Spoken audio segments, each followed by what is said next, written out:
তদন্ত কমিশনে তিনি এসে উপস্থিত হয়েছেন এবং আমরা তার কাছ থেকে শুনবো মানে এই এই গুম শেষ করে আসলাম। মাইক্রোফোন আগেই দেন।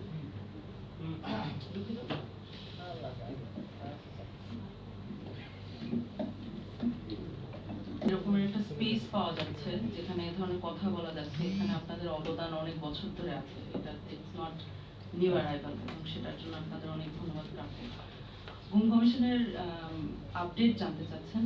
আমাদের 1800টার উপরে অভিযোগ আমরা পেয়েছি, যার মধ্যে দ্বিতীয় অন্তর্বর্তীকালীন রিপোর্টে আমরা 250টার উপরে কেস যেগুলোর ক্ষেত্রে আমরা অকাট্য প্রমাণ পেয়েছি সেগুলো জমা দিয়েছি।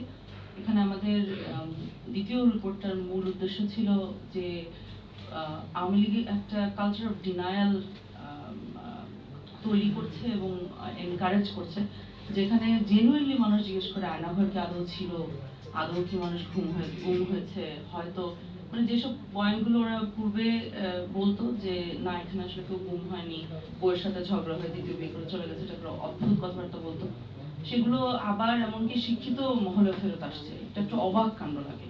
এবং সেটার একটা সাইড আমরা দেখি যে 5ই আগস্টের পরেও মিডিয়াতে অনেক সময় ধরেন কিছু কিছু আয়নাঘরে যখন নিয়ে যাওয়া হচ্ছে মিডিয়াতে, পরবর্তীতে ওইটা আর খুঁজে পাচ্ছি না মিডিয়ার ভিতরে। মানে আমরা ওই ছবিগুলো যে আমরা পাবলিক ডোমেনে নিয়ে আসছি, আমি লিটারালি আমার এই ধরনের কনভারসেশন হয়েছে রিপোর্টারদের সাথে। এক্সকিউজ মি একটু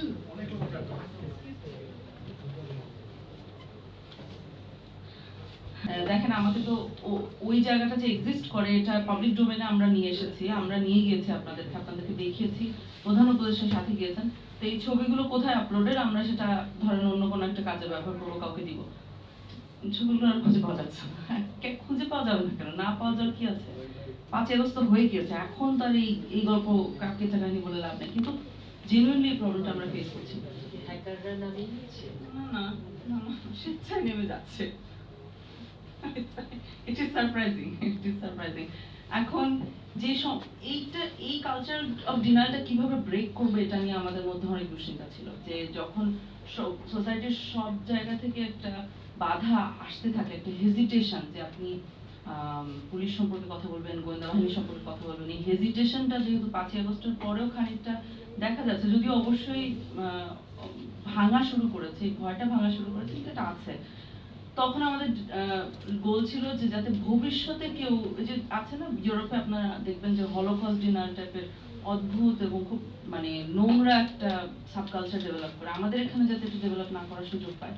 তো আমরা তখন এই 250টা কেস আইডেন্টিফাই মানে ফিল্টার করেছিলাম। এটার ভিত্তি এরকম ছিল যে বেশিরভাগ সময় আপনারা জানবেন যখন একজন পরিবারে গুম হচ্ছে, একজন ব্যক্তি গুম হচ্ছে, এটা যদি আপনি জিডি করে বলতে যান, এটা কিন্তু জিডি নিত না, তাই না? জিডি নিত না, পত্রিকার ছাপাতে রাজি হতো না, জাস্ট নাই হয়ে যেত মানুষটা। খুব অল্প সংখ্যক কেসে সমসাময়িক কোনো এক ধরনের এভিডেন্স রেখে যেতে পেরেছিলেন তারা, অর্থাৎ হয় জিডি, হয়তো অন্য থানাতে যে করছে বলে থানা বুঝে ওঠে নাই যে এখানে কি হয়েছে, জিডি নিয়েছে, বা আবার অন্য কোনো যে অ্যাটাক ছিল তো জিডি নিয়ে নিয়েছে, অথবা সমসাময়িক কেউ একজন মিডিয়া করিয়ে দিতে পেরেছে, এরকম কিছু একটা ছিল। এনারা অবধারিতভাবে একটা ভুয়া মামলা খান, যদি ওনারা বেঁচে ফিরেন। তখন যখন ভুয়া মামলা খান, তখন ভুয়া মামলাটা দেয়া মানে হলো কোনো একটা নিরাপত্তা বাহিনী মেনে নিচে, স্বীকার করে নিচ্ছে, তার কাস্টাডিতে আছে এই লোকটা। সো আপনি শুরু এবং শেষটা মার্ক করতে পারছেন, যে একটা ডকুমেন্ট আছে শুরুতে এবং একটা ডকুমেন্ট আছে শেষে, এবং এই ভদ্রলোক বা ভদ্রমহিলা বেঁচে আছেন, সে কারণে তিনি তার বর্ণনায় বলে দিতে পারছেন যে আমি ওখানে আছি, অথবা তিনি না বলতে পারলে তার বর্ণনা শুনে আমরা বুঝে যাচ্ছি সে কোথায় আছে। হ্যাঁ, তখন হোয়াট ইউ হ্যাভ ইজ একটা ধরেন এই 250টা কেসে এনারা কিন্তু 15 বছর ধরে ছড়ানো, ওনারা কিন্তু বাংলাদেশের বিভিন্ন জায়গা থেকে এসেছেন, ওনারা এক একজন এক এক প্রফেশনের, কোনো ক্রমে সম্ভব না যে 250 জন নিজেদেরকে চিনতো, সমসাময়িক চিনতে হবে কিন্তু তাকে, তাই না? যেখানে সে কোঅর্ডিনেট করে এই গল্পটা বানাবে, এটা কিভাবে বানাবে? 250 জন মানুষ 15 বছর ধরে এক এক জায়গায় একজন একজনের সাথে জীবনে দেখা হয় না, এটা পসিবল না। তো আমরা 250টার উপরে কেস ফিল্টার করে দেখেছি যে প্রত্যেকটা ক্ষেত্রে গল্পের মধ্যে সামঞ্জস্য আছে, তারা একই ধরনের প্যাটার্নস ডিসক্রাইব করছে। হ্যাঁ, এই গল্প তো বানানো সম্ভব না, 250 জন মানুষ তো 15 বছর ধরে কোঅর্ডিনেট করা পসিবল না। আমরা যে কারণে এইটা করেছি হলো এই কালচার অফ ডিনায়ালটা ব্রেক করতে। আপনি এটাকে ডিনাই করবেন কিভাবে, মানে এই প্রমাণের বিরুদ্ধে কি দাঁড় করাবে? সে কিছু নাই দাঁড় করানোর। হ্যাঁ, তো আমাদের সেকেন্ড রিপোর্টের উদ্দেশ্য ছিল এটা, যে কালচার অফ ডিনায়ালটাকে টার্গেট করা। ফার্স্ট রিপোর্টের উদ্দেশ্য ছিল হলো যেভাবে গুমের যেটাকে আমরা বলছি অ্যানাটমি অফ এনফোর্সড ডিসঅ্যাপিয়ারেন্স, অর্থাৎ গুম কিভাবে হতো।